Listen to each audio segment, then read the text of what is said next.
Okay, we'd like to welcome the 2022 champion of the Arnold Palmer Invitational presented by MasterCard, Scottie Scheffler. Scottie, what a show that was out there. What a battle it was. If we can just get some thoughts on what's going through getting your second victory in your last 3 starts on the PGA Tour. Yeah, feels great to be able to win here. To be completely honest with you, right now I'm exhausted. This golf course is a total beatdown trying to play. So I'm very pleased I didn't have to play any extra holes today. You moved to number 5 in the official world golf rankings, into the top 5 for the first time in your career. You move into number 1 spot in the FedEx Cup, and you're heading to the Players Championship. How does this change your goals now going forward? No, I wouldn't say too much. I don't really look too far ahead as it is. For me, I like being out here. I like competing, and I'm just going to keep doing what I'm doing. Just keep my head down, just try and hit good golf shots, and have some fun out here. All right, let's open it up to questions. We'll start with Doug Ferguson. A couple things, Scottie. First of all, can you kind of go through the options and the hopes that you had on 15 and 16 as you played those holes? So 15, it is so hard to get the ball in the fairway on that hole. I tried to hit a kind of a slice driver, and I just towed it, and it came out with not as much cut as I needed to. And then I actually had somewhat of a shot out of that pine straw. I was trying to hit like this low hook runner, get up there around the green somewhere, and I don't know what happened. It just didn't come out. There was some pine straw in front of me that I couldn't move. There was a leaf behind my ball. It's kind of one of those deals where there wasn't a huge penalty if I didn't pull it off. I didn't think I was going to hit it 30 yards, though. I thought I'd hit it at least through the fairway. But, to have that putt going for par was huge. And then 16, my ball ended up in a weird place off the tee. I didn't hit a great drive, but I didn't hit it that bad. It was a pretty big penalty for not that bad of a shot. And then I was just trying to get it back out and play with a pitching wedge, I think. And the way it was sitting in there kind of in the sand with my stance, I don't even know if I chunked it, to be honest with you. I was just trying to swing hard and hit the ball. And the way it was sitting so deep, it may have just been in a hole. I may have not been able to make contact. And then the next one, Teddy and I are kind of sitting there, and I maybe could have gotten the next one on the green, but it wasn't really worth the risk because the ball was just going to go over anyways, most likely. And, we decided that a wedge into that green would kind of guarantee me a 10-footer for par at the worst.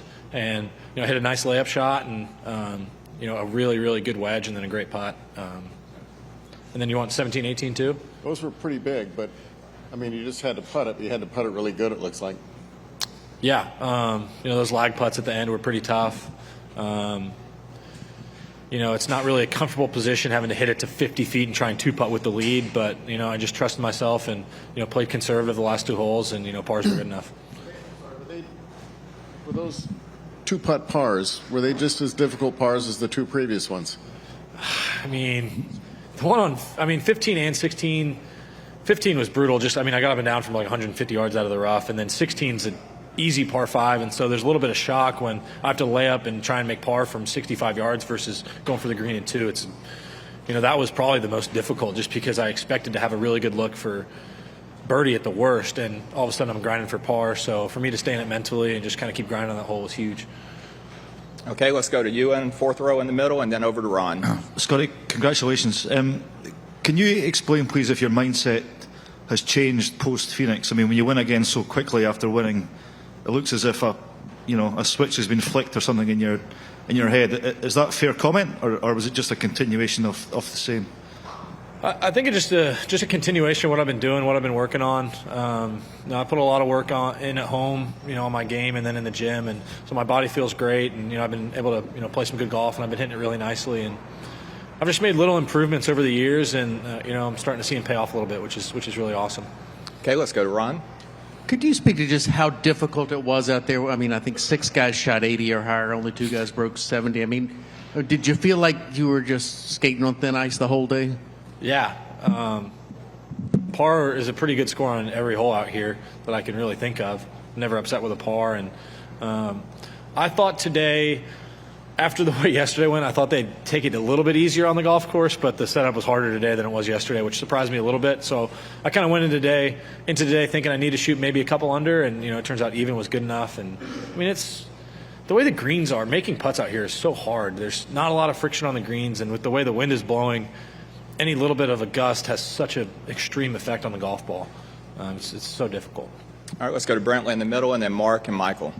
Scottie, you're always so humble when asked to talk about, winning or confidence or anything like that. But was there a moment out there today where you really drew back upon Phoenix or some of the other successes you had?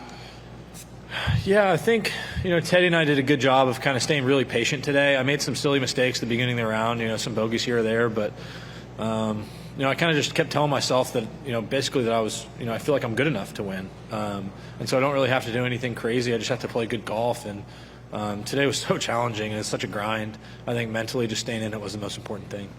All right, Mark. Scottie, can you please explain? Your demeanor is very, very even keel. Maybe there's some stuff churning inside, obviously, but how does that manifest itself in a tough condition like this, like a U.S. Open type condition? And do you think that is an advantage to you because you remain kind of an even keel? Yeah, I'm glad it looks pretty even keel from the outside. I think I'm pretty fiery on the inside.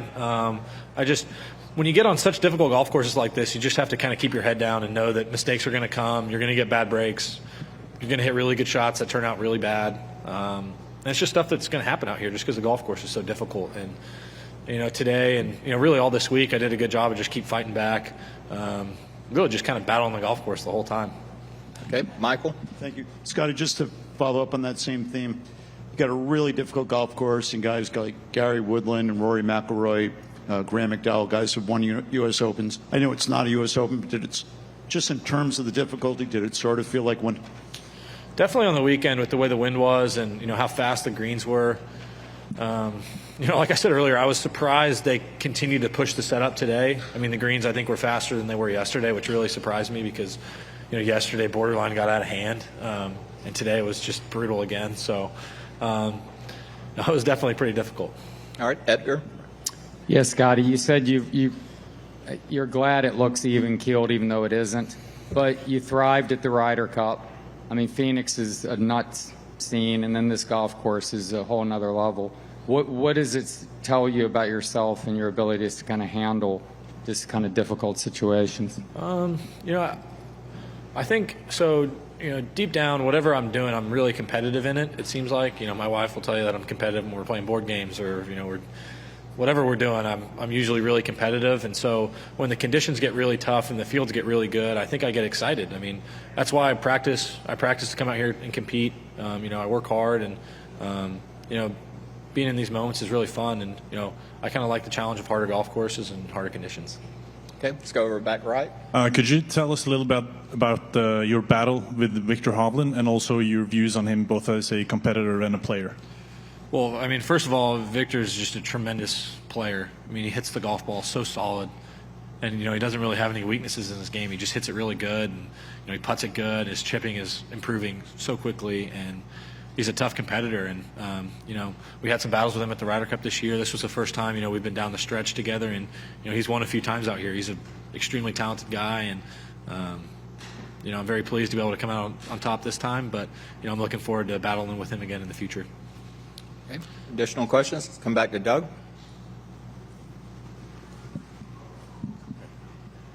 What do you think allowed you to win today?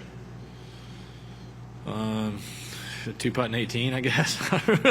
Honestly, I don't really know. I had my head down all day. I kind of just tried to stay patient, and I didn't make any mistakes on the back nine. I would say that's probably really where I'd credit the win. I guess my last bogey was number 9. And then the back nine, I had 1 birdie and 8 pars, which was pretty difficult. And, I'd say I'd probably give credit to that. And I also wanted to see if there's any way you could compare this with Phoenix, that being your first win. But just was there any more sense of this being more rewarding given the nature of the test that you had to endure? Yeah, Phoenix was a little bit different. Going down the stretch, you're having birdie looks on pretty much every hole on the back nine. And out here, other than probably number 12 and 16 and maybe 4, you're trying to just make a par on every other hole on this golf course. And so it's just a totally different golf course, different atmosphere, and I'm pretty pleased to be able to win on 2 very different types of tournaments. I don't know, winning's pretty fun regardless. So I'm not going to choose favorites. Okay, over here, Adam. Scottie, what is your relationship? Did you ever get to meet Mr. Palmer? Did you play Arnold Palmer Cup? And when's the first time you ever played this course? So the Palmer Cup was the college team event, right? I never got to play in the Palmer Cup, sadly. I think the only opportunity I had when I actually made the team was my senior year. And I had an opportunity to play in Memphis like my first week as a pro, and so I had to take that versus playing the Palmer Cup. And, you know, I would have loved to have done it. I think I met him a couple times when I was younger, but I didn't really get to spend too much time with him.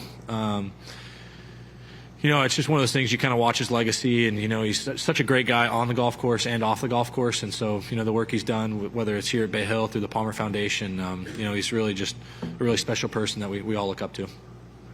Okay. Yeah, let's go Mark, and then over to Bill. Hey, Scottie.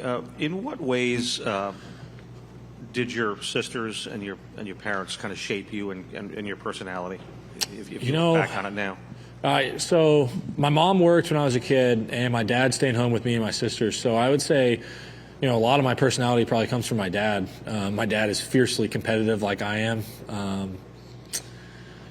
You know, my parents, they made a lot of sacrifices to put me in a position where, you know, I'm able to do this for a living. And, you know, they made a lot of sacrifices when I was a kid, and my sisters as well. You know, they've seen a lot of golf tournaments in their lifetime, probably, you know, a lot more than they've wanted to. And, you know, I'm very grateful for, you know, the sacrifices they made, and, you know, obviously had such a huge impact on my life.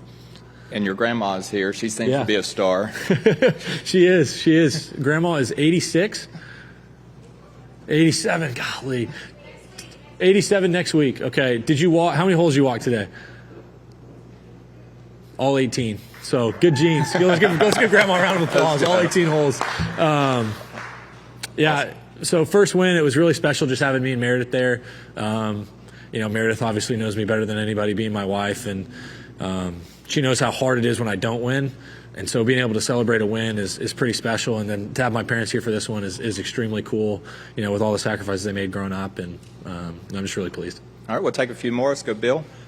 You joked about the 2-putt on 18, but I mean, there was a lot of people struggling with putts of that length. How did you feel as you approached that one? The third stroke. So both the 2 putts on 17 and 18 were pretty difficult. With the way the wind is, if I get a gust, it could be from that length. I mean, an 8-foot difference probably on where the putt ends up. You know, fortunately, 18's kind of sheltered. The wind was across, and so when I hit my putt, I didn't think the wind was blowing very hard, so I didn't have to worry about it. But 17, I mean, it was whipping pretty good when I hit my putt, and so. Just a lot of feel. You know, I was fortunate to just lag them up so close, and you know, the one on 17 actually hopped like 3-4 inches in the air halfway, or else that one may have gone in. I don't really know. I was just happy to see it kind of be a few inches short, but you know, I was glad to get out of there with a couple 2 putts. Okay. Anything else? Okay, we'll finish up with Doug. I was told to ask you about the sweater. Do you like it? Yeah, it's pretty warm. It's a little hot outside. It's pretty warm, but, you know, it fits nice. It's pretty cozy. It feels good. When you mentioned Meredith a minute ago, it just made me wonder, do you take things home from the course very well? And on those lines, how soon do you move on to the next one as much as you're an in-the-moment kind of guy? I've gotten significantly better over the years at handling failure. You know, I don't place my value in golf. You know, it's kind of a tough balance because I spend so much of my time trying to improve and to be good at this game, and you know, you really got to look at the motivation for why I play. For me, you know, I have a relationship with Jesus Christ, and that's why I play golf. I'm out here to compete because that's where He wants me, and you know, He's in control of what happens in the end. And so just really staying the course and staying faithful, and, you know, letting Him be, you know, the guidance for me versus, you know, anything that I do.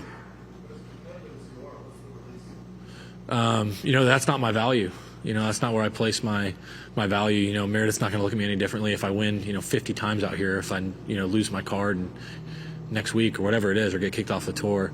You know, I'm very fortunate to have people around me that love me just the way that I am. And, you know, getting to go home to that is really special. You know, Meredith's got the same smile, whether or not I shoot 86 or 66. It doesn't really matter to her. So, you know, I'm very fortunate for that. All right. Congratulations once again to Scottie Scheffler. Thank y'all. Appreciate it, guys.